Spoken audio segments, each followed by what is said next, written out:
5 సంవత్సరాల పిఠాపురంలో గత ప్రభుత్వంలో ఒక్కసారి మీరు ప్రతి ఒక్కరు మేధావులు చాలామంది ఉన్నారు, పత్రికేయులు ఉన్నారు, చాలామంది విభిన్నమైన పార్టీల నాయకులు ఉన్నారు. ఈ గత 5 సంవత్సరాల కాలంలో ఎన్ని కోట్లు ఖర్చు పెట్టారో ఒకసారి అడగమని చెప్పాను. నువ్వు పేరంటాలకి రాలేదు, పబ్బాలకి రాలేదంటే ఒక దేశం కోసం శ్రమించే వ్యక్తిని, ఇంత మందిని ఏకం చేసే వహించే వ్యక్తిని నాకు మీరు ఇవ్వాల్సింది, మేము ఉన్నాం కాచుకుంటాను, మిగతా వెళ్ళి పని చేయని చెప్తే కదా నాకు ఆనందం. అలా కాకుండా వచ్చి నేను వ్యవస్థని బలోపేతం చేయడానికి వచ్చాను. అంటే నా అవసరం లేని నిజమైన నాయకత్వం ఏంటి? నాయకుడు అవసరం లేకుండా పనులు జరిగిపోవాలి సింగపూర్ లాగా.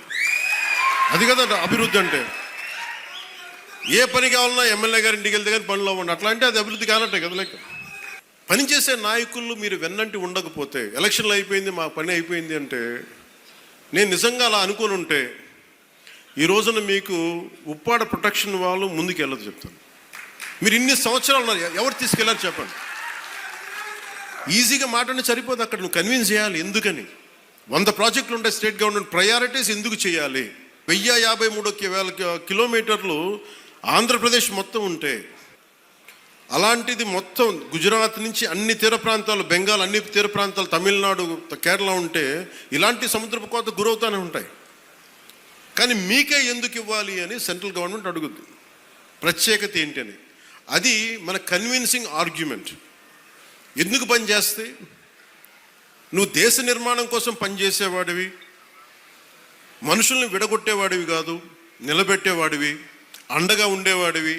ఇన్ని చూసిన తర్వాత దానికి తోడు హేతువుగా చెప్పాలి, రేషనల్గా చెప్పాలి.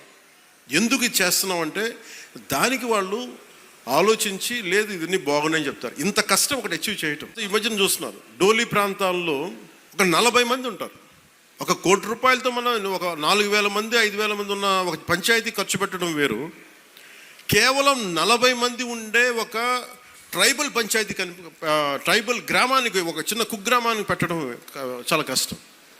దానికి ప్రత్యేకించి మన జేబులో డబ్బులు ఇట్లా కేంద్రం తాలూకు పాలసీ ఉంది, పథకం ఉంది, దానిని పెద్ద మనసుతో ఖర్చు పెట్టాలంతే. నేను చేస్తుంది అదే, కుంచుకుపోవట్లా, పెద్ద మనసుతో చేస్తాం. అందువల్ల డోలీ మోతలు అంటే మనకు కనీసం కరెంటు ఉంది. కరెంటు లేని గ్రామం ఒకటి అల్లలాడుతుంటే ఒక్క మాట మన జన సైనికులు కానీ మనం పంపిస్తే ఆ గ్రామానికి కరెంట్ వచ్చింది 70 ఇన్ని సంవత్సరాలు. అంటే ఇవన్నీ ఎందుకు చెప్తున్నానంటే, నేను కేవలం ఒకదానికే పరిమితం అయిపోతే నా శక్తిని మీరు చంపేసినట్టు వాళ్ళు అయిపోతారు.